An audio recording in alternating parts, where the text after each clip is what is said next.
Donc, notre événement organisé aujourd'hui, le 6 avril 2022, avait pour objet principal de communiquer à la presse et Rai Al-Am, l'état d'avancement de ce projet royal qui est la généralisation de la couverture sociale à tous les Marocains et dans une première étape aux travailleurs non salariés, travailleurs indépendants ou professionnels qui travaillent pour leur propre compte. Et là, on dénombre une population assez importante. Nous avons les agriculteurs, propriétaires terriens, nous avons les artisans qui travaillent pour leur propre compte, les chauffeurs de taxi, les professions libérales, pratiquement l'ensemble des professions médicales font partie de ce groupe de travailleurs qui travaillent pour leur propre compte. Au total, il est estimé à la population, ou l'effectif de cette population est estimé à près de 3 300 000 personnes. Donc aujourd'hui, après que les actes législatifs et réglementaires étaient pratiquement achevés, puisque pratiquement tous les décrets nécessaires à l'intégration des populations ont été adoptés et publiés. Il reste quelques-uns, un ou deux, concernant des petites populations qui sont en cours d'élaboration pour adoption. Donc nous avons aujourd'hui pratiquement à travers le cadre juridique qui est mis en place, plus de 3 200 000 personnes qui sont concernées. Donc sur les 3,3 millions, comme j'ai dit tout à l'heure. Alors, pour les intégrer dans le système, nous avons mis en place une organisation particulière. Chaque profession est rattachée à une organisation, qu'elle soit administrative, donc ça peut être un ministère, une direction, un établissement public, ou associative, ça peut être un ordre, syndicat ou autre chose. Et donc chaque profession doit être identifiée dans une organisation. C'est ça, organisation, organisme de liaison. L'organisme de liaison a un rôle essentiel et important. C'est lui qui identifie les personnes. Par exemple, les agriculteurs sont identifiés par le ministère de l'Agriculture. C'est lui qui constitue l'organe de liaison. Et donc, ce ministère, comme pour les chauffeurs de taxi, c'est le ministère du Transport. Pour les professions médicales, c'est le ministère de la Santé. Et par exemple, pour les CPUistes, c'est-à-dire les personnes physiques qui contribuent à la profession, qui sont soumis au régime de la contribution professionnelle unifiée, c'est la DGI.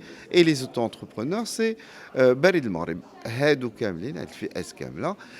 On récupère leurs informations et leurs données personnelles à travers les organismes de liaison que je viens de vous dire, et la loi nous permet de les immatriculer. Mais avant de les immatriculer, on procède à des filtres, donc à fiabiliser les données, à vérifier est-ce qu'ils sont déjà couverts par un régime d'assurance maladie, puisque s'ils sont déjà couverts par un régime d'assurance maladie, ils ne sont pas assujettis au régime des travailleurs non salariés.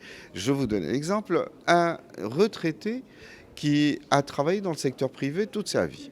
Donc il a une pension du régime de la CNSS et une fois pensionné, il devient auto-entrepreneur. Il a de l'expertise, il veut... Donc il s'inscrit dans le régime auto-entrepreneur. Nous, quand on le reçoit en tant qu'auto-entrepreneur, on ne l'inscrit pas dans le régime des travailleurs non salariés parce qu'il est déjà couvert par le régime de l'assurance maladie obligatoire géré par la CNSS à travers sa pension de vieillesse. Et il y en a des cas comme ça assez nombreux. Donc une fois qu'on file tout ça, il y a le reliquat, le reste. Ceux qui n'ont rien, dont les données sont correctes, justes et justifiées, alors ceux-là, on procède à leur immatriculation. Et par la suite, on communique avec eux.